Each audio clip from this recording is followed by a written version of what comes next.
Hello, what's up mga kamani magnet? Narito na naman tayo para alamin ang mga malas sa bahay mo. Ang mga malas na yan ay kailangan nating tanggalin dahil ito ay magdadala ng kamalasan ngayong 2024. Kung hindi mo naman kayang tanggalin, ay pwede nating gamitan ng crystal ball sapagkat ang mga crystal ball ay sumisipsip ng mga negatibong enerhiya sa ating mga tahanan. Ang una sa listahan na nagdudulot ng kamalasan ay ang mga refrigerator o kaya naman ay oven na magkatabi o magkapatong. Alam mo bang hindi mo dapat pinagtatabi o pinagpapatong ang mga elemento ng tubig at elemento ng apoy? Ito'y magkakalaban at maaaring magdulot ng kamalasan. Ang elemento kasi ng tubig ay maaaring magpasok ng kaswertihan. Pwede kang maging maswerte sa iyong karir at magbumito paunti-unti.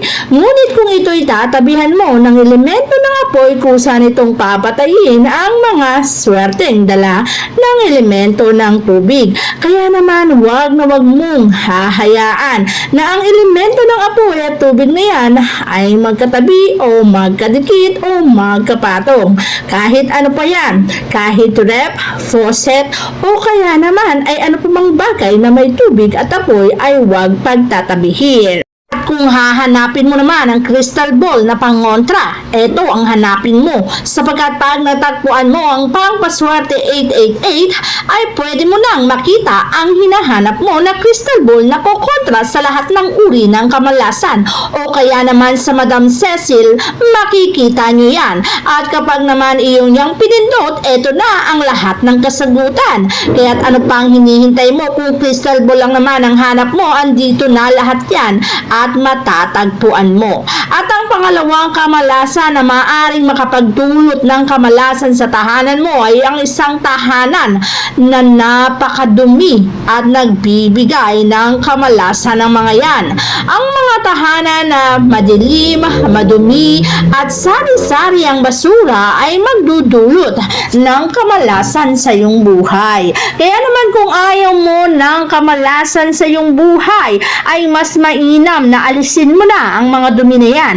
O kahit naman hindi mo magawa na alisin agad-agad, pwede mo namang samahan ng pangontra yan. Ilagay mo lamang ang crystal ball sa pintuan kung saan ang area na ginagawa mong tambakan o yung area na hindi mo madalas maayos o malinis para ang crystal ball na yan ay magdadala ng kaswertihan sa iyong buhay. Sisipsipin ito ang lahat ng kamalasan na nasa iyong tahanan. Lalo na ngayong 2024, maiiwasan ng kamalasan. Paano naman ang mga pintuan na magkakatapat o kahit pasabihing pintuan ng rep yan?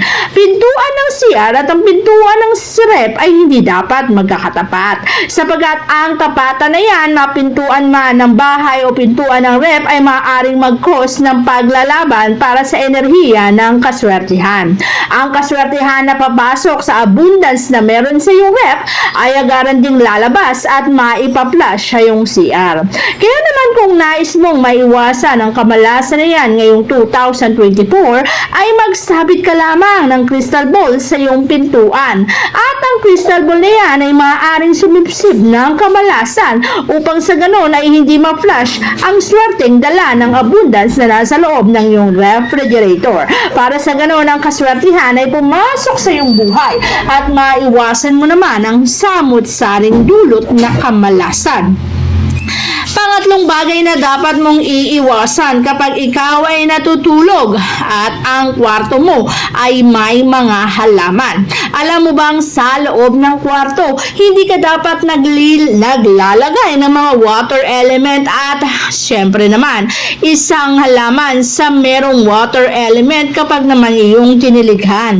Magbibigay kasi ito ng pagkalamig ng pagsasama niyong mag-asawa at maaaring makapagdulot ng kamalasan. Maaari nitong mabigay ang paglalamig ng iyong pagsasama.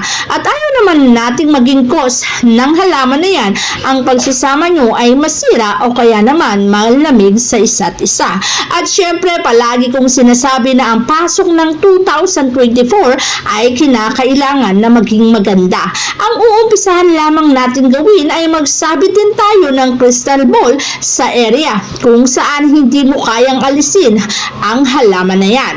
Ang maaaring makapagdulot ng kamalasan ay kapag naman ang iyong kama ay direktang nakatapat sa iyong pintuan. Alam mo ba ang kama na direktang nakatapat sa pintuan ay maaaring maglabas ng positibong chi. Mas mainam kasi na ang positibong chi ay nagpapaikot sa iyong tahanan. Mas mainam na ito ay nag-stay sa iyong bahay. Kapag kasi ang positibong chi ay agarang lumabas ng iyong tahanan, ang kaswertihan ay hindi rin magtatagal sa iyong buhay. Kaya naman kung nais mong kaswertihan na yan ay manatili sa loob ng iyong bahay. Kung ang iyong kama ay direktang nakatapat sa iyong pintuan, maaari mong masolusyonan ang bagay na yan sa pamamagitan lamang ng paglalagay ng crystal ball sa iyong pintuan. Para sa ganon, harangin ito ang mga kamalasan.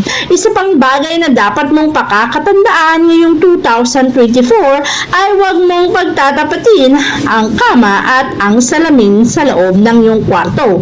Ang mga couple na natutulog habang magkatabi ay nadodoble sa salamin. Ang pagdodoble ng mag-asawa sa salamin ay maaaring mag-cause ng pangangalunya o kaya naman pangangabit ni naman sa inyong mag-asawa. At maaari din itong magdulot ng kamalasan, paghihiwalay o sakuna. Kaya naman kapag nais mong maiwasan ang bagay na to at gusto mong alisin ang kamalasan sa bahay mo, lalo na sa loob ng kwarto mo, pwede mo namang alisin ang salamin na yan. Pero paano na lamang kung ang salamin na yan ay fixed na o talagang nakakapit na sa harapan ng kama mo? Pwede mong lagyan ng harang o kaya naman lagyan o sabitan mo ng crystal ball. Ang crystal ball kasi ay maaaring mag-control ng kamalasan na maaaring magdulot ito sa iyong tahanan. Para sa ganon, maiwasan ang paghihiwalay. Tandaan mo rin sa loob naman ng kusina, hindi dapat nakikita ang banyo. Ang kusina nakitang-kita o tanaw na tanaw ay ang banyo ay magkalaban yan. Ang kusina kasi ay nagbibigay ng abundance. Ngunit kung ang tapat naman ito ay banyo, agaran din mawawala o tatanggalin ito ang abundance na nararanasan mo. Kaya naman kung ganito ang setup ng tahanan mo, hindi mo naman pwedeng alisin o tanggalin ang banyo sa harapan ng kusina mo. Panatilihin mo na lamang itong nakasarado. Pero paano kung napapabayaan ng mga kasama mo sa tahanan mo? Mas mainam na maging safe sa pang-araw-araw. Mas mainam na sabitan mo na lamang ng crystal ball para sa ganon sisip-sipin ng crystal ball ang anumang kamalasan na maaaring magresulta sa kamalasan sa buhay mo. Tandaan mo rin na malas na merong hukay o balon sa harapan ng pintuan mo. Ang hukay na yan ay pwedeng magmanifest ng kamalasan. Pwedeng magkaroon ng karamdaman o sakit sino mang miyembro ng iyong pamilya. At magdudulot ito ng hindi magandang resulta. Kung hindi mo naman kayang tanggalin ang hukay na yan ay mainam na takpan na lamang. Pero kung wala ka namang magagawang resulta ay mas mainam na magsabit ka na lamang ng crystal ball sa pintuan kung saan direktang nakatapat sa mga hukay na yan. Para sa ganon hindi magre-resulta ng hindi maganda. Kung anumang negative chi ang pumasok sa tahanan ay hindi ito dediretso sa iyong tahanan, aalisin at tatanggalin o kaya naman ay sisip-sipin ng crystal ball. Tandaan mo, ang mga crystal ball ay napakahusay pagdating sa pagtanggal ng mga negatibong enerhiya.